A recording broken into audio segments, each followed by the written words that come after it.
여러분의 지갑을 지켜드립니다. 전국민 호갱 탈출 프로젝트 소비의 참견! 와!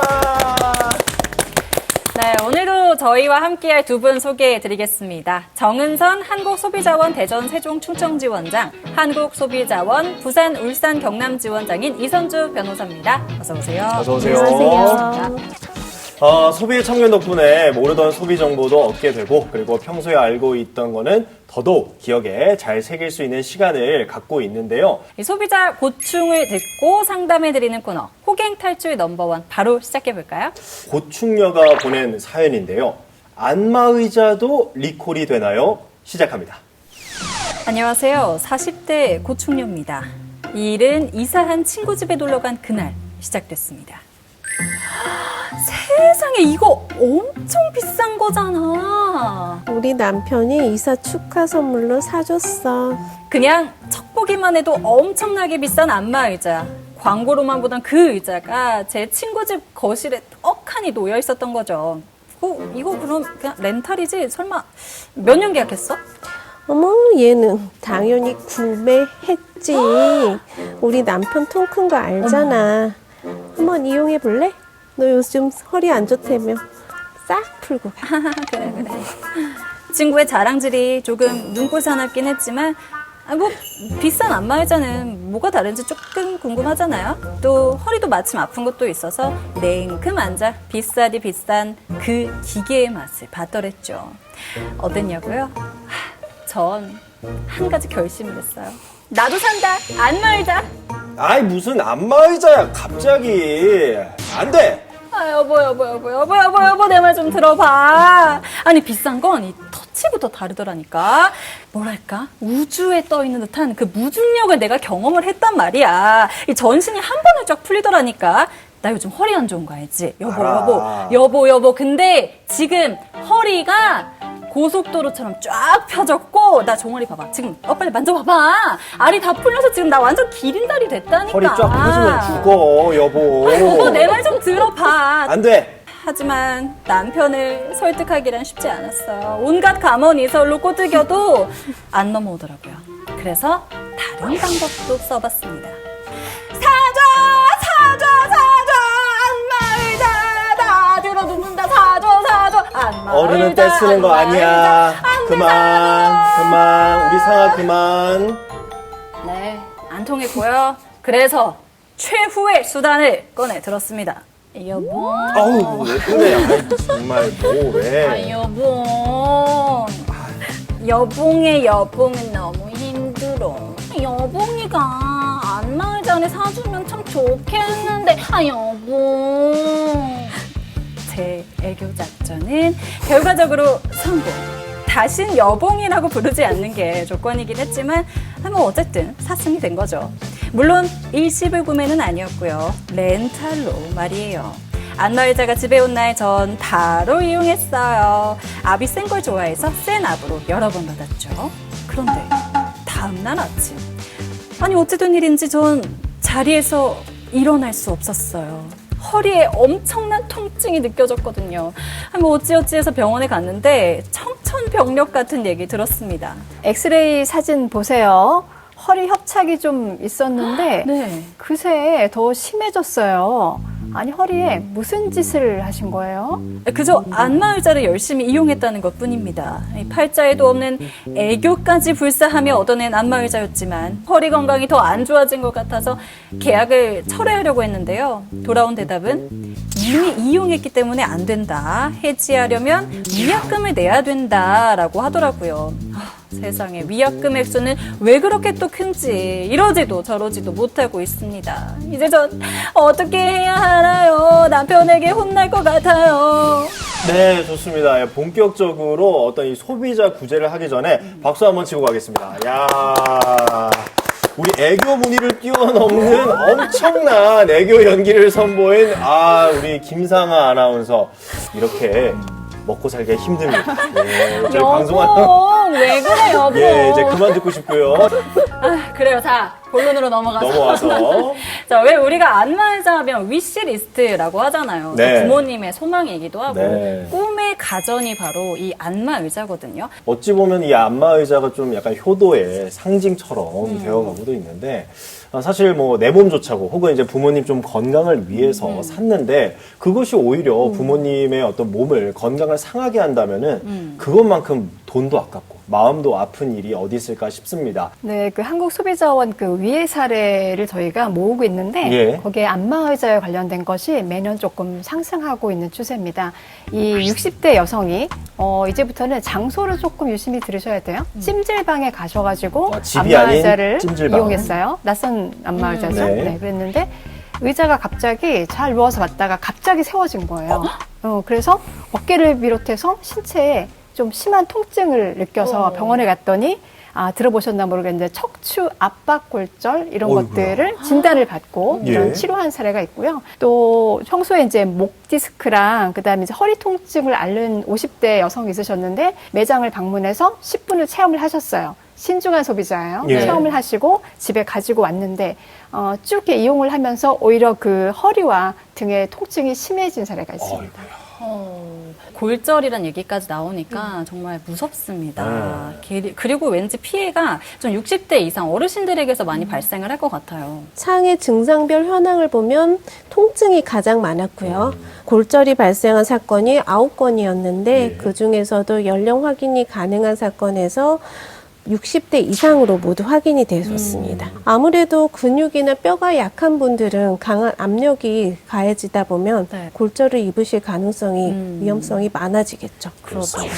유의를 해서 사용을 해야 될 것 같습니다. 그런데 이 앞서 고충녀의 사연을 보면 분명 본인이 허리 질병이 있는 걸 알았어요. 그럼에도 불구하고 난 센압을 좋아해서 센압 받을 거야 여봉 하면서 이제 압을 받았습니다. 이거는 저는 본인에게도 어느 정도 과실의 책임이 있을 것 같다고 보거든요. 어떤가요? 그렇죠. 사실 안마의자별로 안마 모드나 강도가 다릅니다. 네.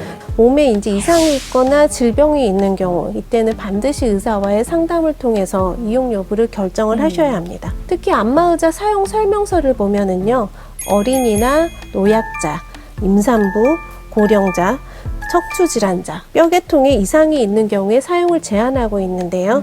그렇기 때문에 안마의자 사용으로 인해서 질병이 발생했다는 것만으로는 배상이나 환급이 어려울 수 있습니다.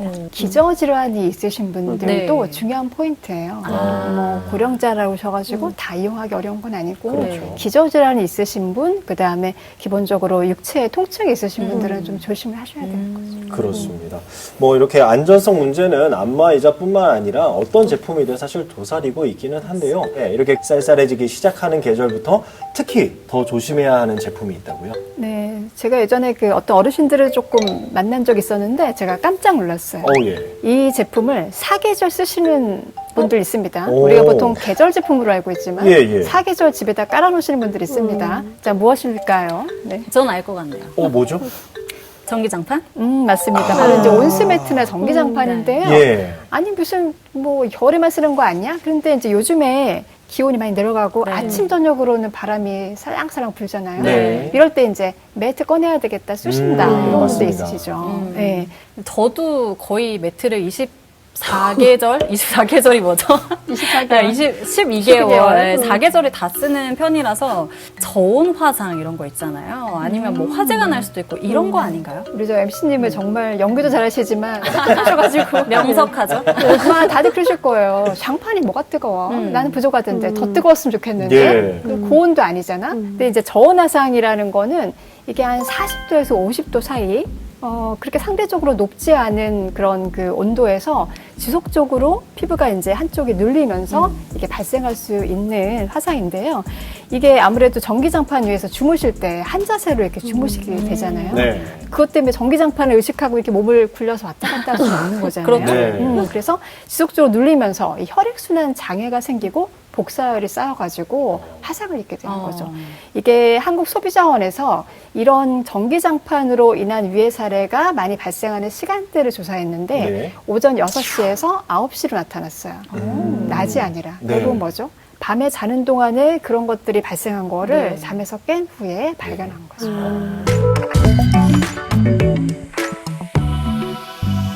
일단 먼저 70대 남성분은 기저질환, 당뇨를 앓고 계시는데 어떤 기온의 변화, 이런 전기장판 온도의 변화를 빨리 못 느끼실 수 있어요. 네.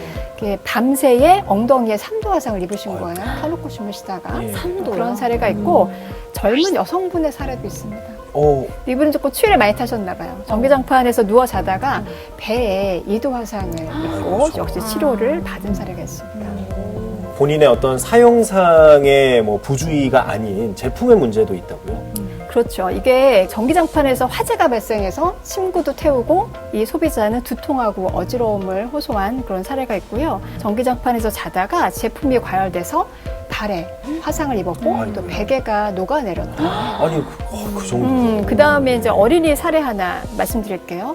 온수매트. 네. 온수가 흐르고 있죠. 예, 그렇죠. 이게 호스가 빠지면서 아이가 뜨거운 물에 데워서 화상을 입은 아이고. 피해 사례도 있습니다. 정은선 지원장님 말씀해 주신 것처럼 그 온수매트를 구입한 사안이었는데 네. 3도 화상을 입은 사례가 있었습니다. 네. 3도 화상이면 네. 꽤 심한 화상이네요. 네, 맞습니다. 화상 재건 성형 수술까지 필요한 심각한 부상이었고요. 예. 소비자는 판매업체에 환불과 함께 그 치료비에 대한 배상을 요구했는데 네. 업체에서 거부를 해서 소비자원에 피해구제가 접수된 사안이 있습니다. 혹시 어떻게 해결이 됐을까요? 네, 당시 이제 온수매트 사용 설명서에 보면은 노약자, 또 신체 부자유자, 또 피부 질환자에 대해서는 주의하라는 문구가 있었어요. 네. 그런데 일반인의 저온 화상에 대해서는 그걸 경고하는 문구가 없었거든요. 네. 그래서 소비자 분쟁조정위원회에서는 이러한 문구가 있었다면 이러한 피해를 예방하거나 피할 수 있었을 것이라고 판단을 해서 업체 측에 제조물 책임법에 따른 책임을 인정을 했고요. 다만 이제 손해배상 범위는 치료비의 70% 정도로 제한하는 그런 결정을 했습니다. 100%는 아닌 거네요. 네, 사실 소비자도 주의해야 할 부분이 있거든요. 네. 저온 화상이라는 게 매트 위에다가 이불을 깔고 네. 주무시게 되면 그때는 또 저온 화상의 위험성은 조금 더 낮아진다고 볼 수 있어요. 근데 이게 조금 더 따뜻함을 느끼기 위해서 그 매트 위에 바로 주무시는 예. 경우도 있거든요. 그럼 피부에 바로 닿게 되니까 그런 경우에 오히려 피해가 좀 커질 우려가 있는 거죠. 맞습니다. 이선주 변호사께서 말씀해주신 내용은 해당 사례 한정입니다. 이 사례마다 피해 정도나 사정 또 사용 설명서에 적힌 내용이 다 다르기 때문에 상황이 비슷하다고 해서 똑같은 결과가 나올 수는 없다는 점 저희가 계속 말씀을 드리고 있는데요. 그렇죠. 꼭 기억하셨으면 좋겠습니다.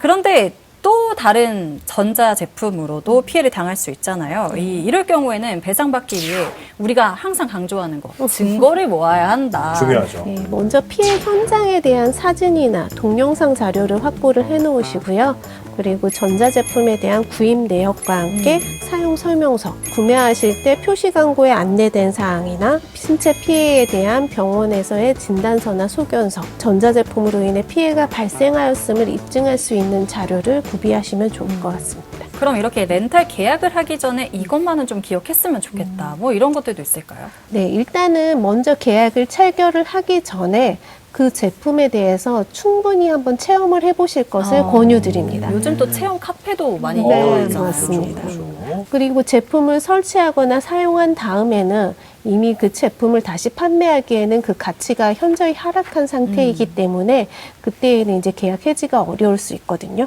뭔가 긴가민가 싶고 네. 확실하지 않다 하면은 반드시 설치하기 전에 그 의사를 좀 표시를 해주시면 좋을 것 같습니다. 네. 그 먼저 제품 구매할 때는 KC 마크가 있는지를 꼭 확인하시고 네. 그리고 아까 제가 안마의자의 사용 장소가 조금 중요하다 네. 말씀을 드렸어요. 예. 혹시 최신형 안마의자 리모컨 보신 적 있나요? 저는 본 적이 없습니다. 리모컨 복잡합니다. 버튼이 굉장히 많군요. 그전에는 초기 모델 같은 경우는 안마의자 한쪽에 팔걸이 네. 쪽에 그냥 몇 개의 조작 네. 버튼만 있었는데 예. 제가 리모컨을 보고 당황해가지고 네. 어떤 버튼이 어떤 것인지 오. 너무나 많은 버튼에 맞아요. 놀랐습니다. 근데 뭐냐면 우리 집에 있는 안마의자는 내가 제어할 수 있어요. 네. 버튼 익숙하게 주로 쓰는 거 위주로 알고 있어요. 예. 근데 찜질방이나 공동 장소에서 사용하는 것들 돈 내고 뭐 체험해보는 거나 이런 건 어때요? 낯선 잘 안마의자거든요. 모르죠. 여기서 이 그 많은 버튼 중에 제일 먼저 확인해야 될 게 뭘까요? 강도?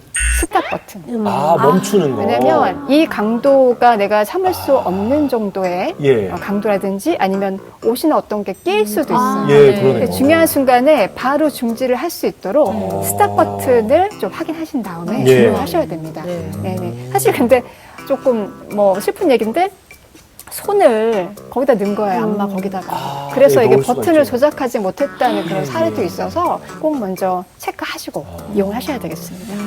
그래요. 이렇게 우리가 전자제품을 사용할 때 좀 유의를 해서 사용을 해야 되는데 최근에 좀 구매한 어떤 제품들이 있을까요? 저는 이제 스마트 TV로 새로운 세상을. 이야. 혹시 몇 인치짜리를 들이셨나요? 저 60인치. 아. 근데 그거보다도 예. 다양한 그 OTT와 다양한 플랫폼들이 네. 들어왔는데 제가 이제 그 식당에 가서 옆에 분들이 하시는 말씀을 들었는데 예. 남자분들, 예. 중년의 남자분들이 내가 아는 그 가입한 그 넷땡 이런 것들이 예. 다 들어있어 리모컨에 어. 뭐를 놀라시면서 제가 난 이미 작년에 경험했지. 약간의 우월감을 느끼셨군요. 뭐 이선주 변호사님은 혹시 뭐 최근에 구입하신 거? 지난번에 이사할 때 건조기를 그때 새로 들였는데요. 아, 빨래 건조기. 네. 신세계이긴 하더라고요. 매우 만족하시나요? 네, 매우 만족하기는 하는데 또 한편으로는 그 아이 옷을 하는데 네. 생각보다 잘 해져요. 맞아요. 옷이. 네. 상해요, 옷이. 건조기가 네. 너무 강해서. 네, 그 열에 의해서 하다 예. 보니까 네. 저도 신세계를 하나 말씀드리자면 식기세척기? 아니요. 음식물 처리기. 음식물 처리. 너무 편해요. 음식물 쓰레기 처리기? 네, 아. 음식물 쓰레기를 따로 버리러 나가지 않아도 되니까 오. 정말 강력 추천드립니다. 네, 저는 또 PPL 받은 거 없고 그냥 너무 좋다. 네, 저희가 개인적인 지금 경우. 말씀드린 모든 제품은 PPL과는 하등 관련이 없다는 점 강조드리고요. 저는 이제 아무래도 혼자 살다 보니까 에어프라이어를, 아, 예, 에어프라이어를 구매해 봤는데 그 제 본가에는 뭐 최근에 바꾸기는 했습니다만 저희 어머니께서 냉장고를 그렇게 오래 쓰세요. 네, 너무 오래 쓰셔가지고 제가 물론 바꿔드리기는 했습니다만 예, 깨알 자랑. 예. 그렇게 요즘은 참 그 가전제품 한번 쓰게 되면 사실 좀 오래 쓰잖아요. 그럼요. 예. 기본적으로 한 그래도 고장만 안 난다면 한 10년, 막 20년까지도 쓰는 것 같아요. 근데 이렇게 오래 쓰면 아무래도 노후된 이런 가전제품들 좀 위험한 사례도 있을 것 같거든요, 분명히. 네, 그 대표적인 사례가 미니땡에서 예. 2005년 9월 이전에 그때는 김치냉장고가 얼마나 귀하고 또 자부심을 주는 가전이었습니까? 예. 뚜껑형 김치냉장고 네. 화재가 언론에 많이 보도가 됐었어요. 네.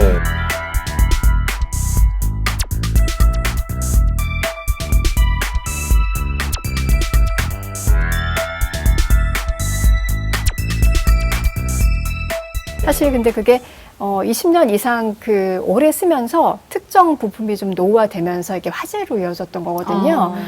그래서 이제 보도가 많이 돼서 많은 분들이 아실 건데 사실 이거는 김치 냉장고만의 또 문제는 아닙니다. 그렇습니다. 이 제품 보기만 해도 많이 좀 낡았다, 오래된 제품이다라는 것을 알 수가 있고요. 생각보다 너무 위험해요. 예, 심각했습니다.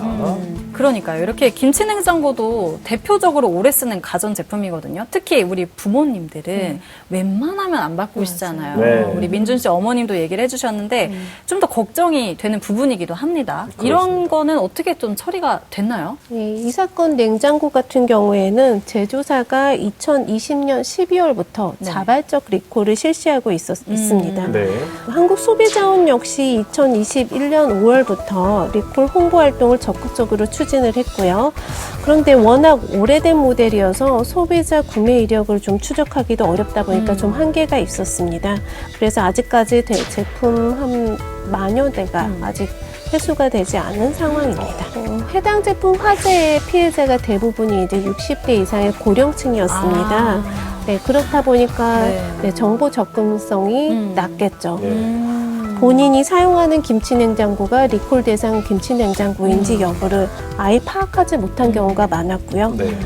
오래된 김치냉장고를 사용하는 가정에서는 리콜 대상 제품 사용 여부를 좀 더 주의 깊게 살펴볼 필요가 있겠습니다. 그러네요. 또 60대 이상이면 딱 우리 부모님 연령대잖아요. 예. 주변에 우리 자녀분들은 부모님 혹은 또 친척분들이 이 제품을 사용하고 있는 게 아닌지 좀 확인을 반드시 해 주셔야겠습니다. 그리고 만약 리콜 대상 제품일 경우에 그 위니뿅 홈페이지 또는 1588-9588 고객 상담실을 통해서도 접수가 가능하다고 하니까요. 시간 내서 꼭 한번 확인해 보시기 바랄게요. 이 리콜 대상의 김치 냉장고를 사용하고 있다면 당연히 무상으로 수리가 가능한 거겠죠? 네, 당연합니다.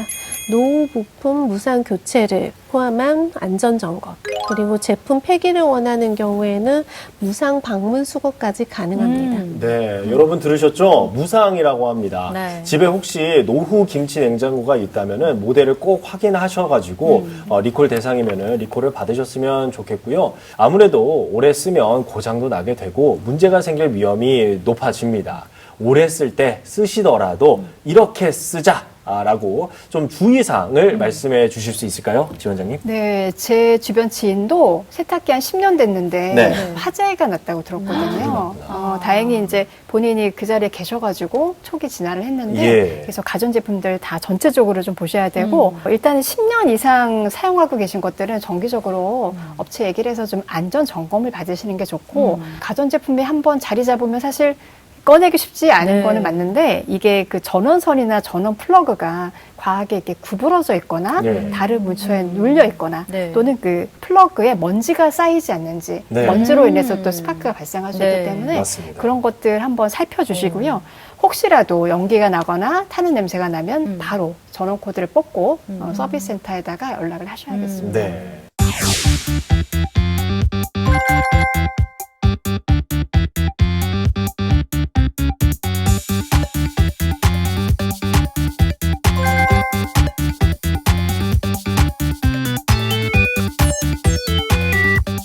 그리고 이번에는 좀 주제를 바꿔볼게요. 우리의 안전과 직결되면서도 결코 피할 수 없는 게 있습니다. 그게 뭐죠? 바로 입에 들어가는 거. 입에 식품. 들어가는 거. 식품입니다. 무인 매장 식품에 대해서 알아보겠습니다. 요즘에 굉장히 많아졌잖아요. 많아졌죠. 무인 매장도 한 번쯤은 이용해 보셨죠? 저는 이제 아이가 있다 보니까 무인 아이스크림 판매점 많이 예. 이용합니다. 저 어제도 갔어요. 되게 저렴해요. 맞아요. 네. 이용은 안 해봤지만 밀키트 매장을 지나갈 때마다 네. 한번 들어가 봐야지 하는 생각이.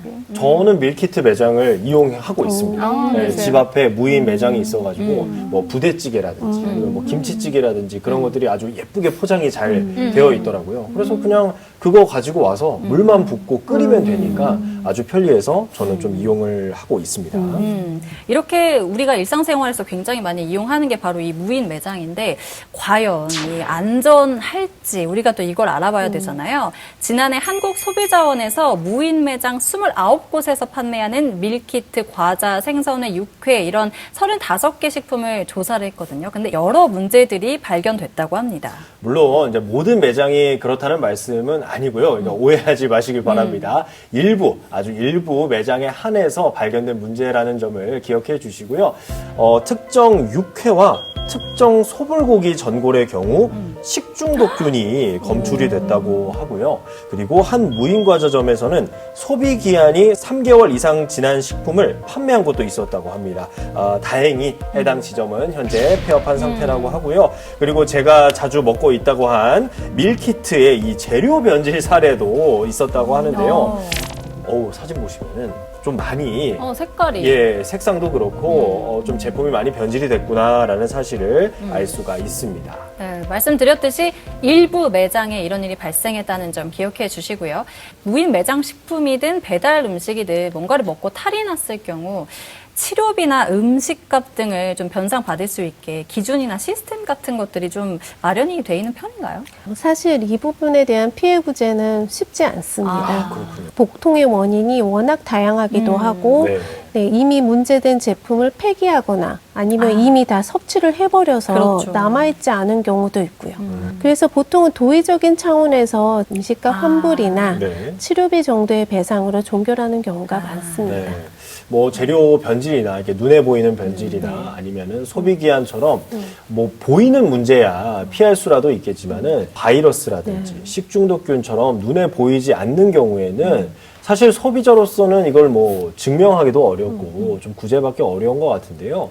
그래도 소비자로서 무인 매장 식품을 구매할 때 조심하면 좋지 않겠습니까? 일단 그 제품의 밀봉이나 포장지가 훼손됐는지를 확인하시고요. 네. 일단 소비 기한이 얼마까지인지, 그 다음에 나한테 뭔가 알레르기 유발할 수 있는 물질이 있는 건지, 그 다음에 원산지가 어디인지 이런 것들을 잘 보셔야겠습니다. 네.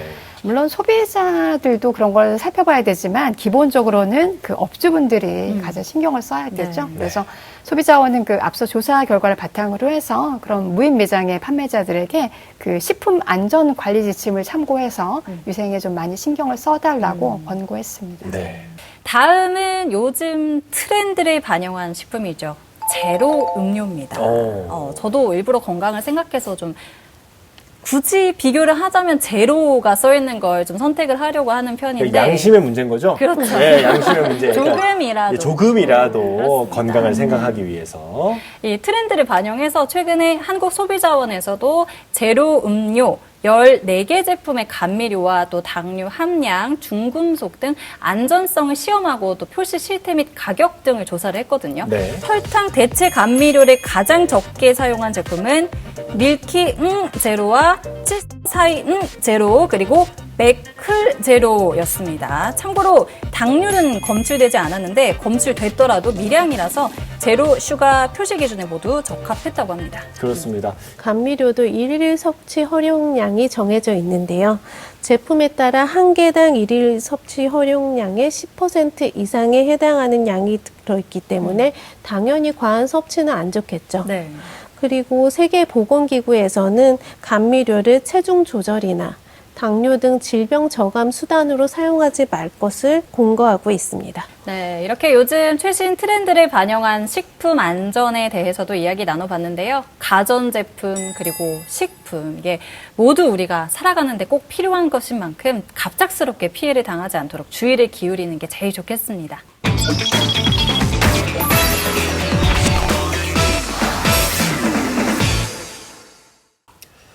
우리가 물건을 살 때 혹은 식당을 갈 때 정보를 수집하곤 하잖아요. 주로 어디서 여러분들은 정보를 얻으시는지 궁금합니다. 먼저 김상아 아나운서는. 저는 블로그 제일 많이 보는데요. 네. 블로그 검색할 때 어디 음식점 오빠랑이라는 키워드를 넣습니다.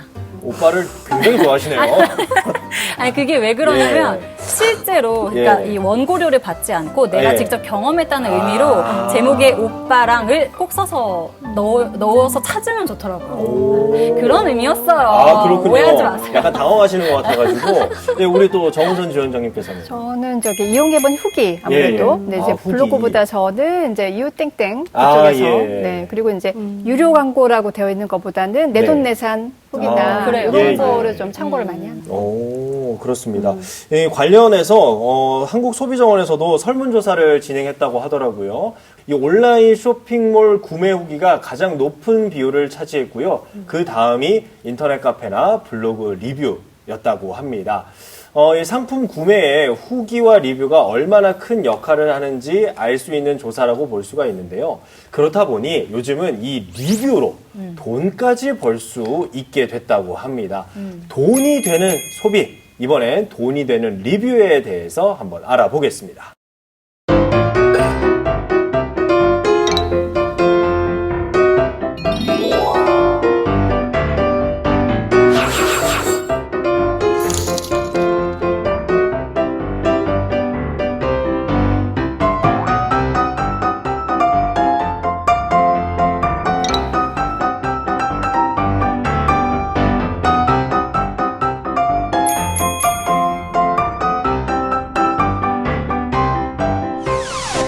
네, 리뷰가 돈이 되는 방법. 일단 제일 많이 보는 건 아무래도 배달 플랫폼을 그렇죠. 통해서 우리가 경험을 할 수 있거든요.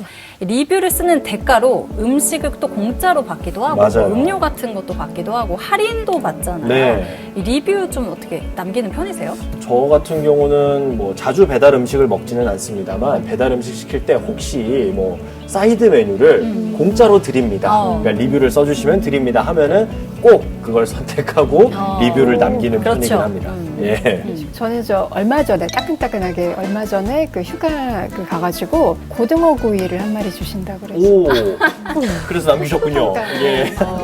아, 고등어 구이는 못 참죠. 예. 그렇다면 우리는 이 리뷰를 통해서 얼마만큼 이득을 얻고 있는 걸까요? 최근에 또 한국소비자원에서 정말 열일하시네요. 네. 실태 조사를 진행을 했는데요. 우리 정우성 지원자님께서 또 소개를 해주시죠. 네, 최근에 그 세계 배달 플랫폼에서 240개 음식점을 대상으로 조사를 했는데 네. 이 중에서 67%가 리뷰 이벤트를 진행하고 있는 것으로 나타났어요. 내용을 보면 아마 경험들 하셨을 텐데 이거를 이제 서비스 제품을 무료로 주거나 예. 아니면 이제 할인된 가격에 주는 거고 그럼 이거를 상품의 가치로 한번 따져보면 얼마냐? 네. 보통 그 1인당 평균 주문 비용이 10,000원에서 20,000원 사이라고 해요. 오. 그거에 10%에서 20% 정도 된다고 나타났습니다. 그렇군요. 이 평균 주문 비용의 10에서 20% 가치만큼 서비스 혹은 이득을 얻고 있으니 정말 말 그대로 돈이 되는 소비라고 할 수 있을 것 같은데요. 그런데 이건 사실 소소한 거라고 할 수가 있고요. 정말 말 그대로 머니, 돈 그 자체를 벌 수 있는 리뷰 활동도 있다고 합니다. 바로 블로그와 SNS를 활용하는 방법입니다. 제 주변에 블로거, 인플루언서 좀 있거든요. 네. 이걸로 게시글 하나에 뭐 몇백만 원 단위로 돈을 오. 벌더라고요. 어떻게 좀 운영을 하시는 편인가요? 전혀. 정은선 지원장님도 전혀. 저도 전혀. 제 지인 같은 경우는 블로그를 운영을 하고 있는데 주로 이제 맛집 리뷰를 하고 있어요. 근데 이제 그 친구도 혼자 가서 많은 양의 음식을 먹을 수 없으니 꼭 저보고 같이 가자라고 좋네요. 해서 예, 저는 아주 그냥 따라다니면서 맛있는 걸 많이 먹고 있습니다. 그러면 파워 블로거의 친구가 제일 좋은 거네요. 아, 그렇죠, 그렇죠. 그렇습니다. 네. 그래서 대체 어떻게 돈을 버는 건지 한번 알아봤는데요. 일 방문객이 1원이다. 라는 소리가 있다고 하는데요. 쉽진 않지만 방법 자체는 상당히 간단합니다. 뭘까요? 바로 열심히 매일매일 성의를 다해서 이 본인의 블로그나 SNS를 운영하면 된다고 하는데요. 블로그, SNS만큼 이 꾸준함이 통하는 것도 없는 것 같습니다. 맞습니다. 이 블로그를 기준으로 말씀을 드리면 일반적으로 평균 방문자 수가 5,000명 정도 되면 20에서 40만 원 정도 그리고 10,000명이면 50만 원 정도 벌 수 있다고 하고요. 이건 평균이고 이제 또 상황에 따라 수익은 다 다르겠죠. 그렇죠. 그리고 보통 수익을 내는 방법이 3가지 정도가 되는데 먼저 체험단. 그 친구분 네. 그 음식점 가서 그렇죠. 무료로 이렇게 음식을 제공을 받거나 협찬을 받는 방법이 있겠고요. 또 배너 광고를 달 수 있게 플랫폼에 신청을 할 수도 있어요. 이 블로그를 보다 보면 중간중간에 AD 해서 이렇게 띠 같은 게 떠 있잖아요. 네. 이제 이게 운영자에게 돌아가는 수익의 일부라고 볼 수 있고요. 네. 그리고 마지막으로 유료 광고 있잖아요. 샵 광고 하면 이거는 돈을 받고 내가 원고료를 받았습니다. 이런 의미의 광고 수입이 또 있겠습니다. 그렇습니다. 아마 다들 한 번쯤은 검색을 해보다 보면 경험을 하셨을 것 같은데요. 예를 들어서 고깃집에 한번 가보고 싶어서 블로그를 검색했는데 맨 끝에 네, 말씀해주신 대로 이 글은 소정의 원고료를 받고 썼다. 해시태그 광고라는 문구가 나오면은 조금 그 진위를 의심하게 될 때가 있거든요. 그런 것이 바로 대가성 온라인 광고의 대표적인 사례라고 볼 수가 있겠습니다. 이렇게 우리가 하단에서 김새는 일이 네. 종종 발생하곤 하는데 이것과 관련해서 또 약간 개정이 된 게 있다고요? 네, 그 지금 공정거래위원회에서 온라인 유료 광고와 관련해서 표시에 대한 개정안을 마련을 했습니다. 블로그나 SNS 등 유료 광고를 진행할 때 게시물 제목이나 첫 부분에 유료 광고 표시 문구를 공개해서 쉽게 광고임을 알 수 있도록 씁니다. 오, 아주 좋은 소식이네요. 네. 확실히 그렇게 좀 상단에 표시가 돼 있으면은 소비자 입장에서도 정보를 획득할 때 많이 참고를 할 수 있을 것 같습니다. 그렇죠. 소비자의 경우에도 이제 스크롤을 이렇게 내리지 않고도 제목만 봐도 이제 알 수 있게 되는 거죠. 네. 네, 명확하지 않은 내용으로 유료 광고를 표시하는 경우도 있거든요. 많이 보셨을 것 같은데요. 체험 후기. 네. 어디에서 보내주셨어요. 소정의 수수료를 지급받을 수 있음. 이런 게 대표적인데요. 이런 문구는 소비자가 명확하게 인지를 하기가 어렵습니다. 그렇기 때문에 이해하기 쉽게 명확하게 표시를 해주셔야 되고요. 그리고 처음에는 내돈내산이었는데 나중에 광고를 받게 되는 경우도 있잖아요. 네. 이런 경우에는 처음 게시글에 광고를 받았다는 거를 표시를 또 해주셔야 됩니다. 그렇군요. 이렇게 돈을 벌기 위해선 그만큼의 또 책임이 따라온다는 것을 또 알아주셔야겠습니다. 돈이 되는 소비를 통해서 또 세상 배우게 되는 것 같습니다. 그렇습니다.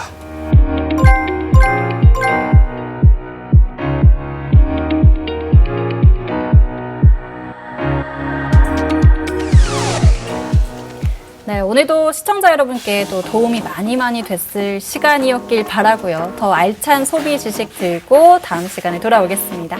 전국민 호갱 탈출 프로젝트 소비의 참견. 안녕.